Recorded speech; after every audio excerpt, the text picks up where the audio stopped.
Good morning and welcome back to the VIP seat. Today is August 12th. Preston, Holland, and Jessie, Naor are your co-hosts here as usual on the VIP seat. Preston, this might be a pretty big spicy take day. There's a lot going on. I got a lot of opinions on things, and I think you do too. Yeah, there are some really spicy things on the horizon here for us to talk about. We have more tariff news, which it's like at some point I would like to stop talking about tariffs, but we've got some news that we have to cover. We've got private jets in mainstream media. I have been sent the New York Times article that we're going to talk about a lot. It's a video article a few times that we've got some spicy takes. So we've got a action-packed show ahead for you, dear user. So welcome to the VIPC. The first one we're going to kick off with, not business aviation specifically, but pretty adjacent and interesting, I think. So the New York Police Department's aviation unit is under FBI investigation for some fraudulent payments to officers. And there's also an FAA investigation going on at the same time. So some folks are in a lot of trouble over there. People are retiring early and resigning. What do you think is the most interesting to cover first, Preston? Yeah, whenever somebody starts retiring early, you can't help but double click and see what the heck is going on. So we've got a lot of different stuff happening here. I've got the article up from AvWeb, and it's been covered in a couple of other publications as well. We'll link those in the newsletters if you want to read the entire story. But Lieutenant Lakeisha Smith, Lieutenant Winston Wright, and Detective Tanisha Facey, Aviation's driver, reportedly received 20 fraudulent overtime hours per month. Smith's pay rose to $185,000 from $122,000 in the previous year, along with approximately $40,000 in raises the previous year. So there's a lot of let's call it. There was a lot of leniency with a lot of the overtime hours. And this reminds me, there's another case totally unrelated. Like, I think that this happens a lot more often than we think inside of government. There's another case that happened in Florida with a governor or with a mayor of a town paying police officers extra to be private security. So it's just another example of it's not great. Bad behavior. I think too, this was associated with like a FEMA grant as well. So that's part of the reason the FBI is investigating it, because it wasn't just like, oh, I'm going to give Joe 5 more hours this week and this person 2 more hours the next week. This was like some sort of scheme to get more money for these individual employees. Supposedly, look, they're under investigation. It's not necessarily been proven yet. But on top of that, there was also a safety concern. I think the FAA investigation opened at first. There was some sort of hard landing and aircraft damage that occurred during a hovering exercise that didn't go reported, so it wasn't on the logs. And there was also an unlogged flight that was taken by the aviation chief, Winston Faison, was taking flights that were also off books, which didn't get logged into the records. Yeah, not a good situation. Yeah, no, it's not great.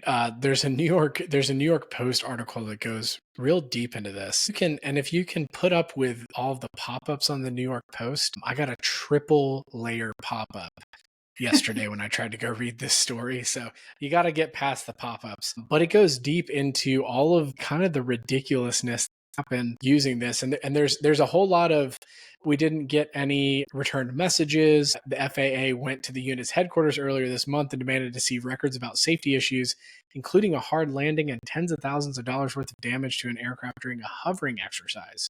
So there is a lot of stuff going on here. It seems that there's a lot of people there's a lot of people involved. Faison took the pricey helicopter to Farmingdale Airport in Long Island on June 20, where he keeps his personal plane and runs a nonprofit called Aviate for Us to encourage inner-city youth to become pilots. Records show the group has had about $20,000 in contracts with the City Department of Youth and Community Development. It's frothy. I mean, there's just a lot of stuff going on here. The FBI investigation will continue on. This one's tough. I'm going to try and read this so that we don't get flagged explicit. The Post exclusively reported bombshell allegations that disgraced NYPD. There's so much here in this article. Go read it for yourself. Understand that there is pretty intense levels of corruption. Yeah, it's not a good look for government entities to be this way. No, and no doubt this will probably prompt a lot of internal checking on other aviation programs across the country. Unfortunately, there's always a bad apple in the bunch somewhere. Again, none of this has been proven, but there's obviously some sort of whistleblower or something here because the level of detail is just tremendous in these stories, which leads me to think maybe someone wasn't on the take or didn't think that theirs was fair. And they decided to just blow up the whole thing. So we'll see how it goes. Yep, exactly. Well, that brings us to social media corner. It is Mile High Madness. Jessie, you've got a pretty solid one from we'll call it a friend of the pod, somebody that we are definitely a fanboy of or fangirl. Yes. So VistaJet CEO Thomas Floor, I follow him on Instagram because who doesn't want to? That's interesting. But the other day he posted something, and I don't know if Thomas listens to this show. He probably doesn't. But if someone is out there, I'm a little concerned for your puppy, and I don't like this activity. For those who can't see, he's somewhere fabulous. I don't know, the Swiss Alps or something. It's gorgeous. There's a lake.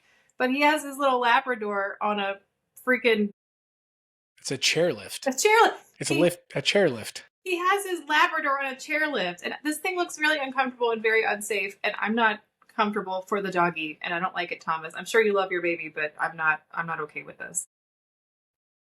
Yeah, it needs a seatbelt of some sort, and like the chairlift is stopped.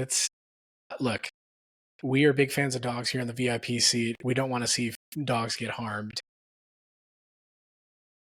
Get that pup a helicopter. I mean, come on, get that pup a helicopter, get it to the top. Right, I mean, something.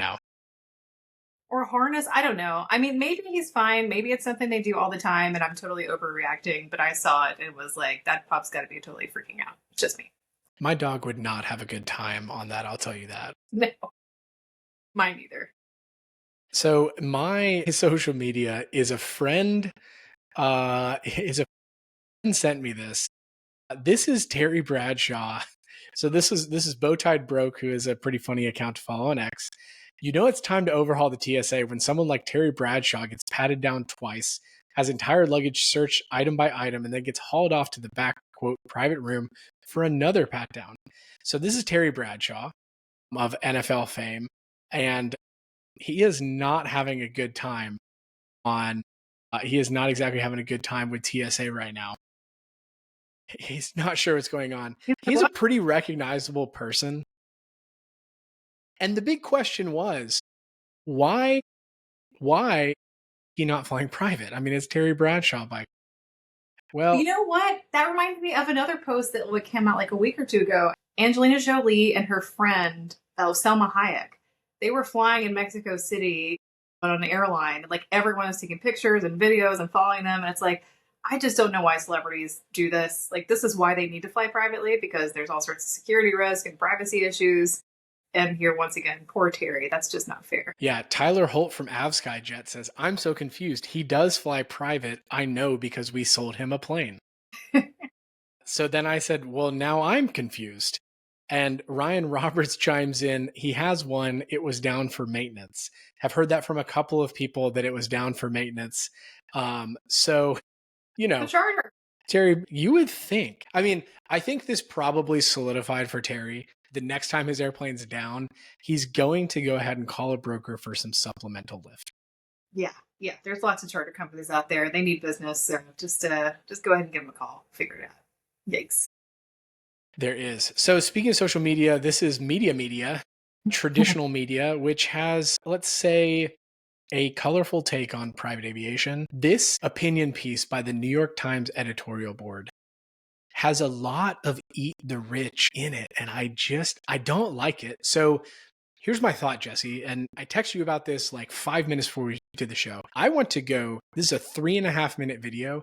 I would like to go segment by segment because frankly, the claims that are in here are completely ridiculous.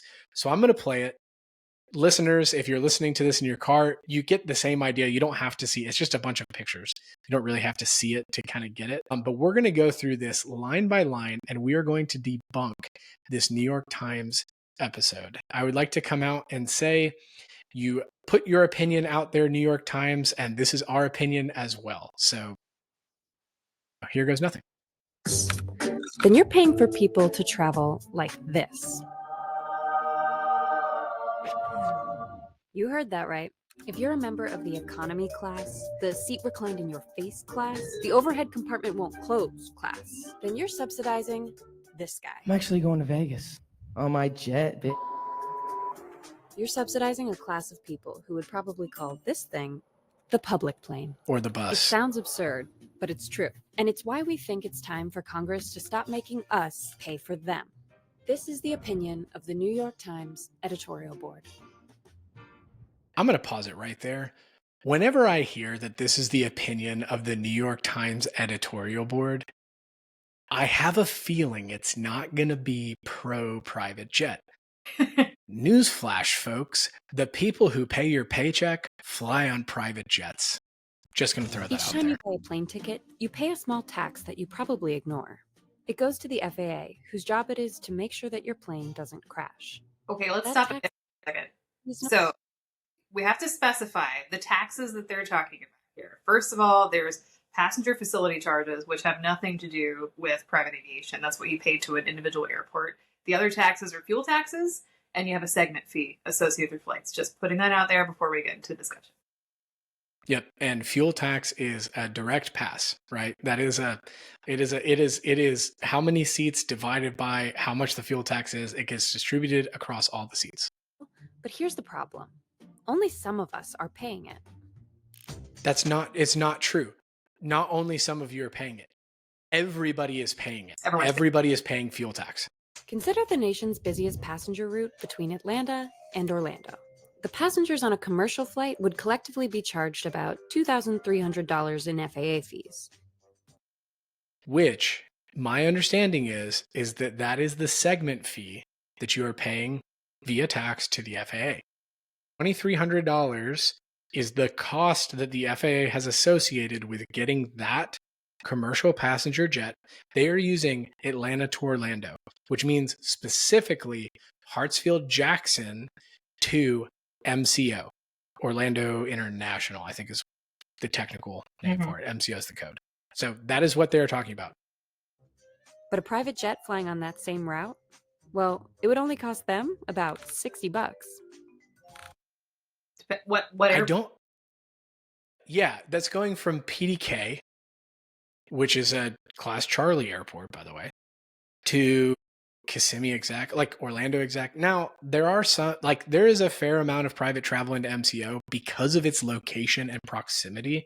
It's actually a lot easier to get in and out of MCO than it is to get out of Kissimmee or in and out of Kissimmee from a ground transport standpoint. $60 for a segment fee. I think it's not comparing it correctly. And guess what? They are about to prove the point. And when you zoom out, well, private jets account for about 7% of the flights that the FAA manages, but they only account for about 0.6% of the fees that they collect. Not true. Not true. It's just not true. Also, talking about vectoring commercial aircraft in and out of Atlanta versus moving and vectoring private jets, not the same. Not the same. And the other piece that they're doing here is they're not talking about air traffic control specifically. The FAA, the way the FAA is funded, it's the entire FAA, organism. It's not just air traffic control services that we're talking about right here. So the assumption that they're making is that private jets are using 7% of the FAA's total resources overall, certification, flights, safety, runways, grants, all these different programs, which is just utter nonsense. General aviation is like a little piece of that puzzle. That's exactly right.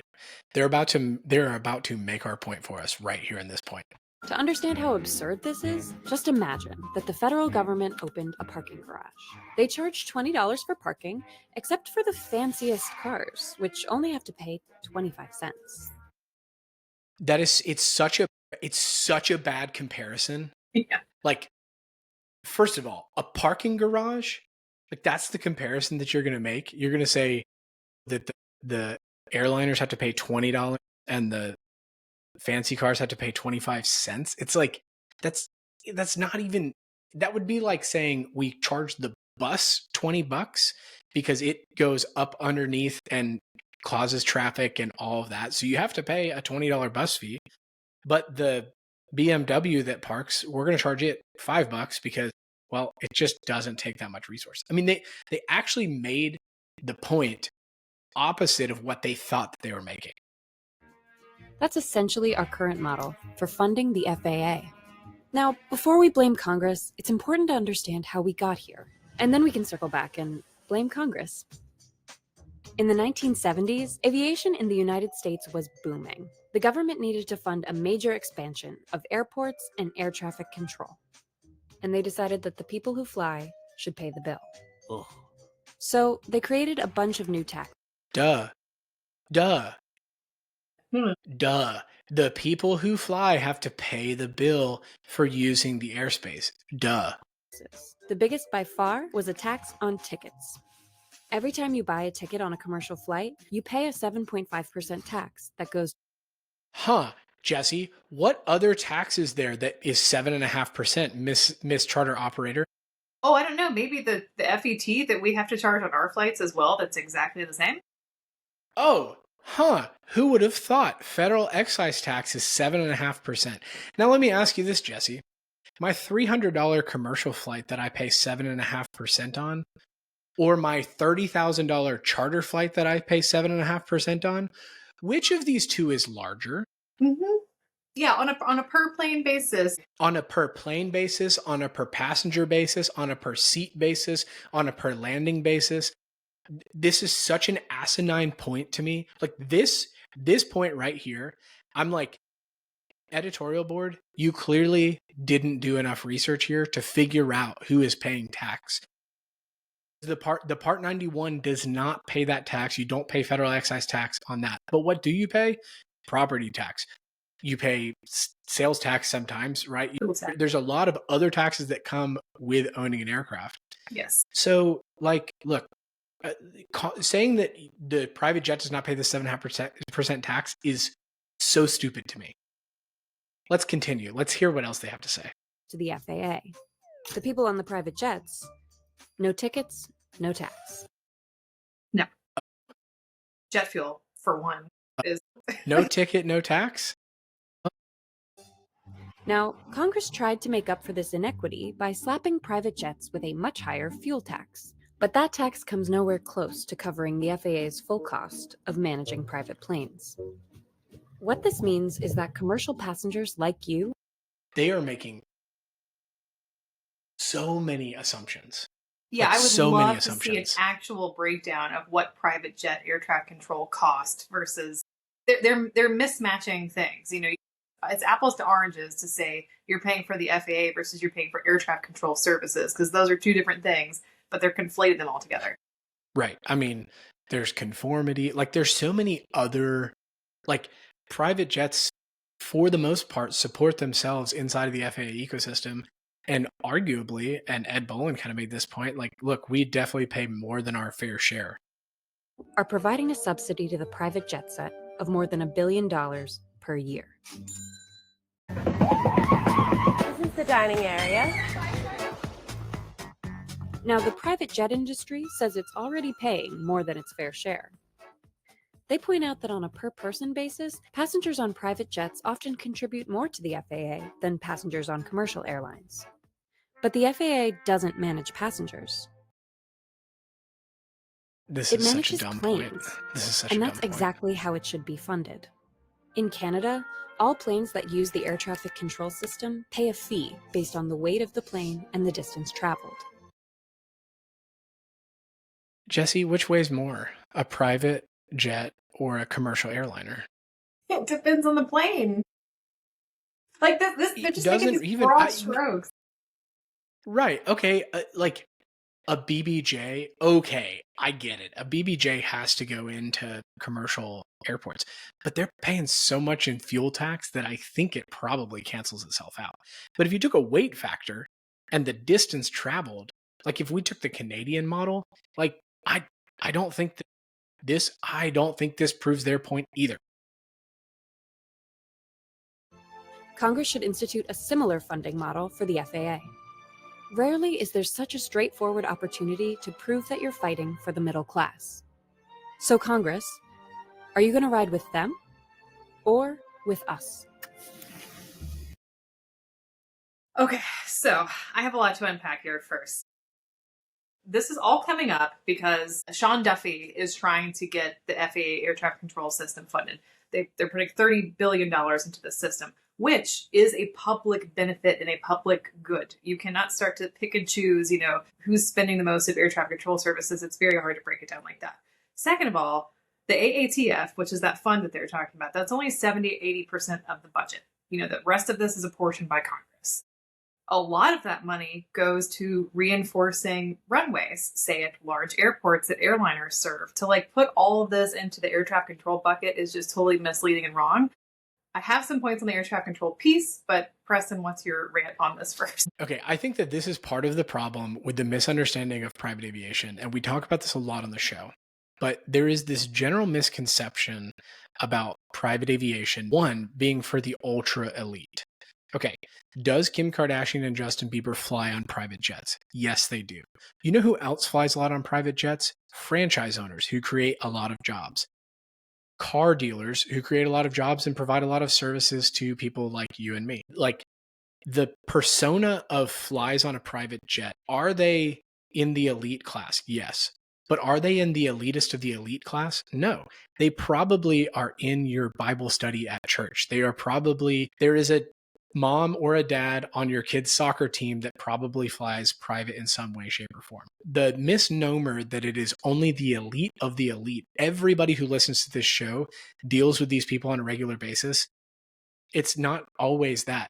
Two, the elite of the elite oftentimes have so much more economic advancement that creates stimulus and creates taxes. They pay people, they pay income tax, they pay federal income tax, they pay property tax, big property tax a lot of the time. They create so much revenue for the federal government as a whole that to point out and say, well, the FAA's budget is not necessarily equally distributed to the cost of private jets. One, I would argue that your math is probably a little jacked up. I'm going to go ahead and assume, based off of the fact that you said the 7.5% does not apply to private jet flyers. Two, I have a pretty big issue that says that it takes the same amount of burden for a commercial airliner to fly between Atlanta and Orlando as it does for a private jet to fly between Peachtree to Cab and Kissimmee. It just doesn't. You don't have to staff those airports with nearly the same amount of people because the complexity is far less. It's one of those arguments. I don't know if you've ever been in one of these arguments where it's we're not even arguing from the same level here. We're not dealing with, I can take dealing with the same facts and you're going to say, okay, federal excise tax is not enough. I get it. Okay, let's start there and let's at least argue from that position. But the fact is that you didn't even use that in your calculation. So then how are we going to take that and say, oh, well, this is unequal because I don't get to fly in the private jet and they do. That is what this feels like. That's my rant. Look, I am biased as the day is long. This is a podcast about private aviation. Of course, we're going to take the other side of this issue. But I think that if you're going to be intellectually honest and make this argument, we're not even starting from the same place. It's just really hard for me to logic with people like this. Yeah, because this is just class warfare and looking for the most punchy, interesting way of getting the information out there without actually breaking down the factual components. And that I take issue with. Now, what I will say, and this is the thing that maybe a lot of people in my own industry won't like, I think there is a point to be made about air traffic control privatization from the safety standpoint and not from this who's paying their fair share standpoint, because that's just baloney. So ATC privatization, the problem I have is that because we rely on Congress for a lot of the funding, because we rely on these other programs, we don't get things done in a quick and efficient manner. I think sometimes you can look at, an example like NAV Canada. They do have their own funding and it's a nonprofit agency that controls it. They can sometimes get things done faster. They can raise funds faster and get technology developed faster. That is another discussion that you could have with privatization. But this is not at all what the Wall Street Journal is talking about here. They're just turning it into this, it's not fair. It's the same thing the airlines have been doing for years. They just want to get somebody else to help foot the bill. And they're probably being they're probably lobbying these journalists, if I had to guess, to get them to write about it as well. Yep. No, I completely agree. And I think that, I don't know, you have to look at everything through a lens and view this show and this rant that we've just had through a lens. Like, we all see the world through a set of glasses, and we all have a worldview and interpret it in that way. The problem is that you have the New York Times, which is supposed to be a respected pillar of our community, coming out with an opinion piece of the editorial board. This is not an opinion piece of the interns in the social media group, but frankly, that's kind of what it feels like. If I was an author at the New York Times and on the editorial board, I would say, hey guys, I don't think we've got all the facts straight here. I think we need to make sure that this is like correct before we put this out, because when I tell you, I have seen a lot of text messages and a lot of phone calls that are like, have you seen this article? What the heck? I've probably gotten 10 in the last 24 hours. I have a problem with making false arguments. If you want to debate, let's debate. Like, that's fine. But you can't come from a place that's just not based on facts. It's just not based on 100% of the picture. And so that's the big issue that I have with it. I could rant about this all day.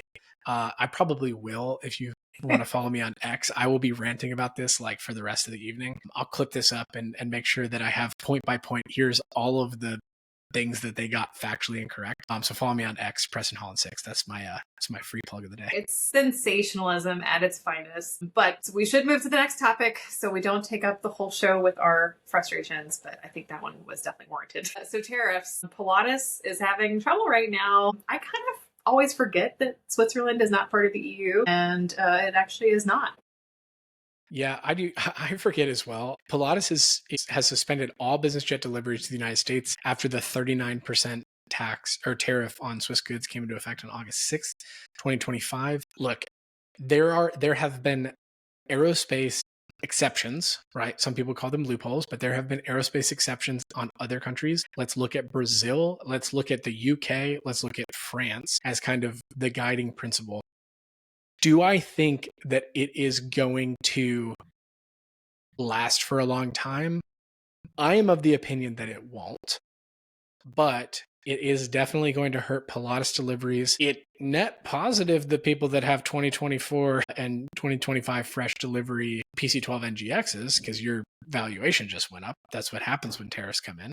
So I guess that's good. It's the only silver lining is for those people that have them that have already been imported. But for those that are in line, the line is 5 years, assuming that deliveries are happening. So it looks like the line's probably going to get longer. Maybe Textron's the big winner. I think that's the point, right? The point is to try and make US companies win. And if the Denali ever gets certified, maybe this, lights a fire under the FAA and for Textron to get that thing certified. Maybe that's net positive for an American company. But there's a lot of PC-12 operators out there that are starting to think, well, what the heck do we do now? Yeah, and I think this is tough because the EU was able to make some trades, because they're a collective group of countries that could do a lot of different things. And the Swiss are fiercely independent, which I think has worked to their benefit for many, many years. But in this case, they don't have a lot that they can do politically to kind of horse trade with the US. And that's one of the problems and a sticking point. One of the things last week that happened was, the prime minister there said, all right, forget about it. We're going to walk away from negotiations. But they can't unilaterally offer things like the European Union can. They can't say we're going to invest $30 billion in energy and agriculture. They don't have that kind of political climate there. So I don't know where this ends, but now they're threatening to pull away from the F-35 agreements that they're making in retaliation. And this is the whole thing about tariffs, is that there is so much cascading effect that I think if you read Art of the Deal, and this is, I hope readers that you understand that I try my best to call balls and strikes in this show, and Jessie does as well. But the reality is that if you read The Art of the Deal, this feels a lot like reading that book, understanding how Trump negotiates and how he prefers to negotiate, how he has done with tariffs across the board. There's something that he wants, and he's going to try and force it with tariffs. But yet it's probably going to land somewhere that's not here. But, his negotiating tactic tends to be with blunt objects and not with precision instruments. And so this feels a bit blunt object-y. And hopefully the MBAA lobbying organizations can get this sorted out sooner rather than later, because this would not be net positive for the overall ecosystem. Yeah, I will say Pilatus is, I think, working on a location in Tampa to finish aircraft as well. So that would probably push that forward a little faster. But yeah, we're just going to have to see how this goes. It's a different trade negotiation just because of the scale of the size of Switzerland. And I think, too, there's other pieces to this, like the pharmaceutical industry and gold, that, are priorities for the administration. So we'll see where we fall. Yeah, I mean, if you've ever been a part of a new delivery Pilatus, it gets brought over unfinished, and then it finishes in, I think, Colorado. There's a finishing center in Colorado. I think the core problem is how many components actually come from Switzerland and are assembled while it's in Switzerland. So I think that's probably, that's kind of the dance that they're playing here. Hopefully it means more investment in the US, and that, maybe net brings that over. But, Trump's a watch guy. This is not good for watches either. I mean, it's like there's a lot of things this is not good for. So I would imagine that, hopefully this puts the pressure on both sides to, like, let's make a deal. All right, Preston. Well, it's been a bit of a heavy show today. So the last one we're going to make fun and light. This is essentially the battle of the sexes, I would say. So there was this study that came out last week, and to be totally fair, I think it was only 20 people. 20 pilots were surveyed while they were performing landings and emergency simulations in a simulator. And the study is showing that women may have higher situational awareness scores, that they may be able to conduct emergency procedures better. But obviously, very, very small survey. But as a lady, I got to be like, yeah, we know what we're doing. We're better than you guys. Yeah, exactly. I think one of the key points to this is it's a low time pilots, so less than 300 hours. And they used 10 female and 10 male, completed 9 landing trials, including an emergency scenario. Results showed that females demonstrated more stable landings, approaches, completed tasks faster in an emergency scenario, and had higher situational awareness ratings through gaze metrics, etc. I think here is what that proves. For those of us low-time pilots, who every time we walk through, we have that little temptation to say, hey guys, in case something goes south, I'm sitting in seat 32F. I've got about 200 hours in a Cessna 172. If the pilots go down, I can land this thing. I think the answer is it's probably the ladies that have that same scenario that are more qualified to do it than you. So don't say it. Don't do it. No matter how tempting it is, you're sitting there, you're like, yeah, I totally got this. Unfortunately, if there is a lady that has the same qualification as you on the airplane, you should let the lady go, because she's going to have probably a smoother landing and a little more situational awareness. Well, and there was a study apparently back in the 90s on this as well. And I think, when they were looking at crashes that had occurred, there were more crashes with women, but that when that was adjusted for experience, it was about the same.